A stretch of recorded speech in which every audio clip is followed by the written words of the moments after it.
আইনে তাকাও, জান্নাতিন তাজরি মিন তাহতিহাল আনহার, আল্লাহ সুশীতল জান্নাত তোমার জন্য অবধারণ করেছেন।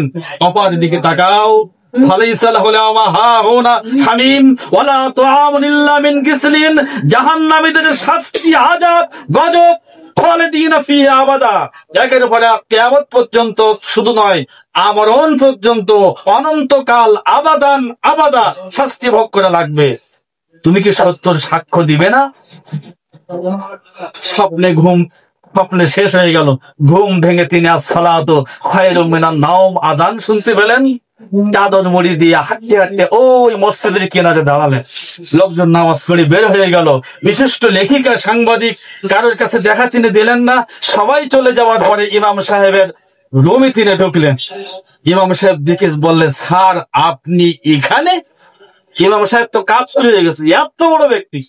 তো বলছে, আমি এখানে কেন সেটি বলবো করে, আপনি আমার উজু শিখাই দেন, আপনি আমাকে উজু শিখাই দেন। আমি মোহাম্মদের সিরাত গ্রন্থ পড়ে শুনেছি, উজুর লাস্টে আসমানে তাকে আরেকটি দোয়া বলতে হয়, সেটাও শিখাই দেন। ইমাম সাহেব বলে যে কি পড়ুয়া লোক।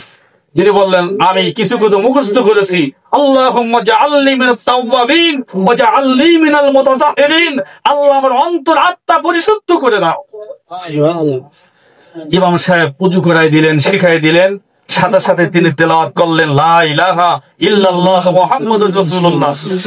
বললেন, 10টায় আমার সাংবাদিক সম্মেলন, সেখানে আমি লক্ষ কোটি মানুষের সামনে সংক্ষিপ্ত বক্তৃতা দিব, বেশি আমি বক্তৃতা দিব না, আমি এখন একটু রেস্টে যাই।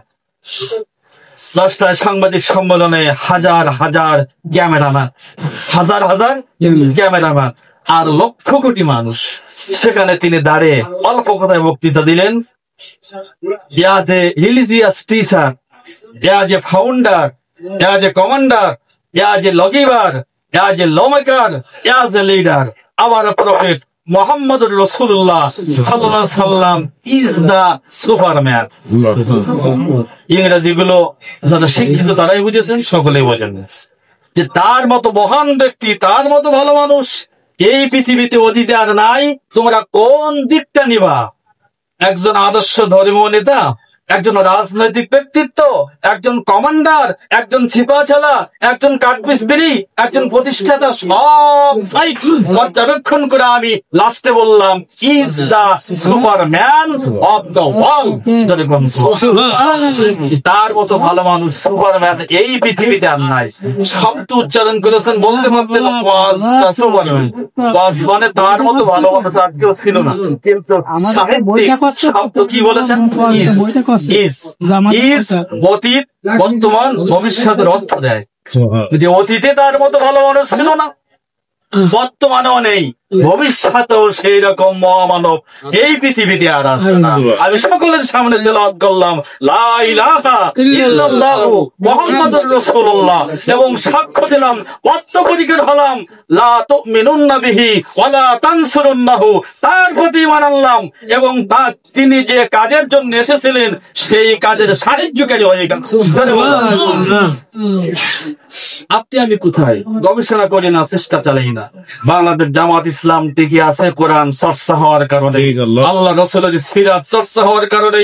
হাজারো হাজার জুলুম নির্যাতন সব কিছু উপেক্ষা করে প্রকাশ্য দিবালোকে কয়েকজন ব্যক্তিকে ফাঁসির রশিতে ঝুলানোর পরেও আন্দোলনকে শেষ করা যায়নি, যে রাসূলের রেখে যাওয়া আন্দোলন। যারা বলেন সুবহানাল্লাহ। সম্মানিত ভাইরা আমার, আজান ছাড়া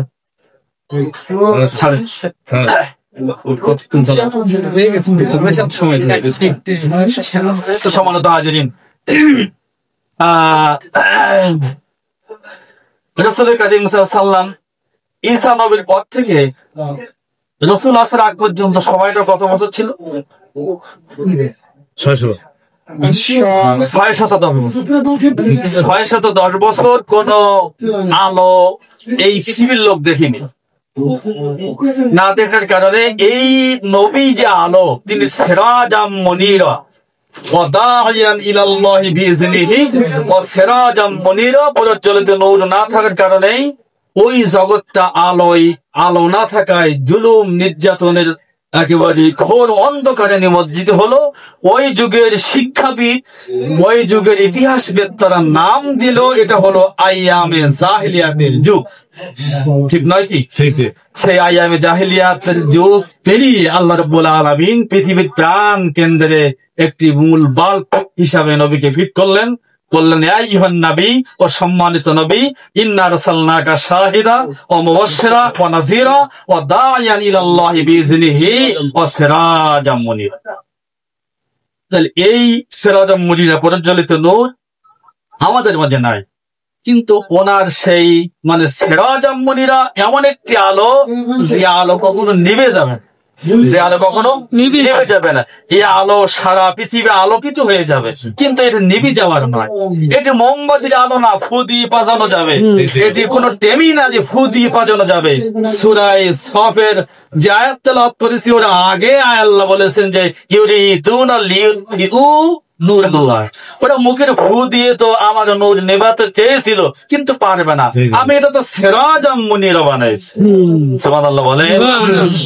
সম্মানিত ভাইরা, এখন আমরা যারা আছি, আমাদের আজকে আলোচনা শুনে দায়িত্ব কর্তব্য হয়ে গেল যে যদি আমরা বাঁচতে চাই, যদি আমরা জাহান্নামের শাস্তি থেকে মুক্তি পেতে চাই, তাহলে আদর্শ গ্রহণ করতে হবে কার? রাসূলের। সেটা কি মৌখিক না বাস্তব? বাস্তব। বাস্তব যদি না দেই, বাস্তবে যদি না হয়, আল্লাহ বলেছেন যে ওমান আযলামু, তার চাইতে বড় জালিম আর কে হতে পারে?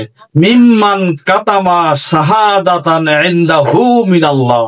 সত্য কথা শোনার পরে, সত্যর সাক্ষী আসার পরে, যে সত্যর সাক্ষী নিয়ে ময়দানে দাঁড়ায় না, কাজ করে না, তার মতো মিথ্যাবাদী বড় জালিম আর কে হতে পারে? তাহলে আমাদের শোনার পরে আমাদেরকে এই দিন যদি ঠিক করা হয়, ইউনিট চালানো হবে, এখানে কোরআনের দার্স পেশ করা হবে, এখানে বৈঠক হবে, তাহলে এই কথা শোনার পরে আর কি তেল দেওয়া লাগবে? তেল মালিশ করা লাগবে? লাগবে না। কেন লাগবে না? আমরা তো কোরআন থেকে শুনেছি, আমরা তো ইসলাম থেকে বুঝেছি। রাসূলের একজন সাহাবীর নাম হলো আবু সুফিয়ান। নাম শুনেছেন আপনারা? রাসূলের পরে শ্বশুরও হল নাকি আবু সুফিয়ান। আবু সুফিয়ানের মেয়ে উম্মে হাবিবা। আবু সুফিয়ান নবীর নবুয়াতের বিরোধিতা করেছে 21 বছর। কত বছর? 21 বছর নবীর নবুয়াতের বিরোধিতা করেছে। মক্কা বিজয়ের পরে আবু সুফিয়ান ইসলাম গ্রহণ করেছে। চাদর মুড়ি দিয়ে ওই কানা দিয়ে হেঁটে যাচ্ছে। হুজুরের চাচা আব্বাস বলতেছে, কে যাচ্ছে? মাথা উঁচু করে, তো চাচা আমি। আবু সুফিয়ান নাকি? হ্যাঁ। তুমি তো এতদিন বলে আসছে যে মোহাম্মদ পশ্চিম কালেও কিয়ামতের আগে ক্ষমতায় যেতে পারবে না, এই দল কিয়ামতের আগে ক্ষমতায় যাবে না, এ কথা বলার লোক নাই বর্তমানে? নাই, সাংবাদিকদের মধ্যে নাই, ইউটিউবে নাই, চ্যানেলে নাই, টকশোতে নাই। আবু সুফিয়ানকে আব্বাস থেকে বলছে, তুমি তো সেদিন বললে যে কিয়ামতের আগে মোহাম্মদ ক্ষমতায় যেতে পারবে, তো এখন তুমি যে রাস্তার কানা দিয়ে শিয়ালের মতো চাদর মুড়ি দিয়ে হেঁটে যাচ্ছে, বিষয়টা কি? বলছে না, এটি আল্লাহরই দল, তিনি আল্লাহরই নবী, আল্লাহ তাকে সাহায্য করেন, এটা আমি আগে বুঝতাম না। এখন যদি আপনি একটু আমাকে আশ্রয় দেন তাহলে ভালো হয়। আব্বাস রাদিয়াল্লাহু তাআলা আনহু বললেন, কি চাও? যে আপনি তো হুজুরের চাচা, আপনি যদি আমাকে সাথে করে নিয়ে ওনার কাছে নেন, তাহলে আমি বায়াত গ্রহণ করতে রাজি আছি, আমি কালিমা গ্রহণ করতে রাজি আছি। সাথে নিয়ে গেলেন। নিয়ে যাওয়ার পরে তিনি কালেমা তেলাওয়াত করে দিলেন। হুজুর কালেমা তেলাওয়াত করে ব্যাখ্যা সহ শিখাই দিলেন যে তুমি যদি জাহান্নাম থেকে বাঁচতে চাও, তাহলে লা ইলাহা ইল্লাল্লাহ, আল্লাহ ছাড়া কোনো ইলাহা মানা যাবে না, আল্লাহ ছাড়া কারো হুকুম মানা যাবে না, আল্লাহর হুকুম বাস্তবায়নের জন্য তোমাকে কাজ করতে হবে, এইভাবে তোমার মত। তিনি এমন ভাবে মত প্রকাশ করলেন, সে মত প্রকাশের পরে আল্লাহ রাসূল তাকে শোনায় দিলেন যে তোমার ব্যাপারে আল্লাহ আমাকে মেসেজ দিয়েছেন, ওয়ায়ুবাদদিলুল্লাহু সাইয়্যাতিহিম হাসানাত, সুবহানাল্লাহ। অনুবাদ শোনেন, বাদদালা ইবাদদিলু অর্থ কি? আলেমরা কে আছে? পরিবর্তন করা। ওয়াইবাদদিলুল্লাহ, আল্লাহ তাআলা বদলাই দিয়েছেন, পরিবর্তন করে দিয়েছেন।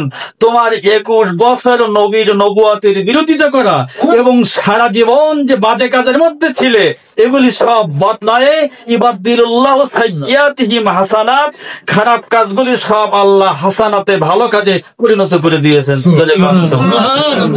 আমরা এইসব আয়াতগুলি মুখস্থ করে যদি ইসলামী আন্দোলনের বাহিরে যারা চলেন তাদের সামনে প্লেস করি, তাদের সামনে আমরা দেখাই, ইসলামের বাস্তব নমুনা মডেল হিসেবে যদি আমরা পেশ করতে পারি, তারা গ্রহণ করবে না ইনশাআল্লাহ। আর কেন করব না? এই কাজ তো আমার রাসূলের কাজ, এই কাজ তো আমারই কাজ, এটা তো আমার জীবন মরণ বাজি রেখে এই কাজ আমাকে করে যেতেই হবে ইনশাআল্লাহ।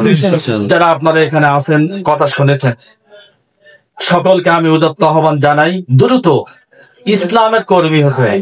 কিসের কর্মী? ইসলামের কর্মী। ইসলামের কর্মী।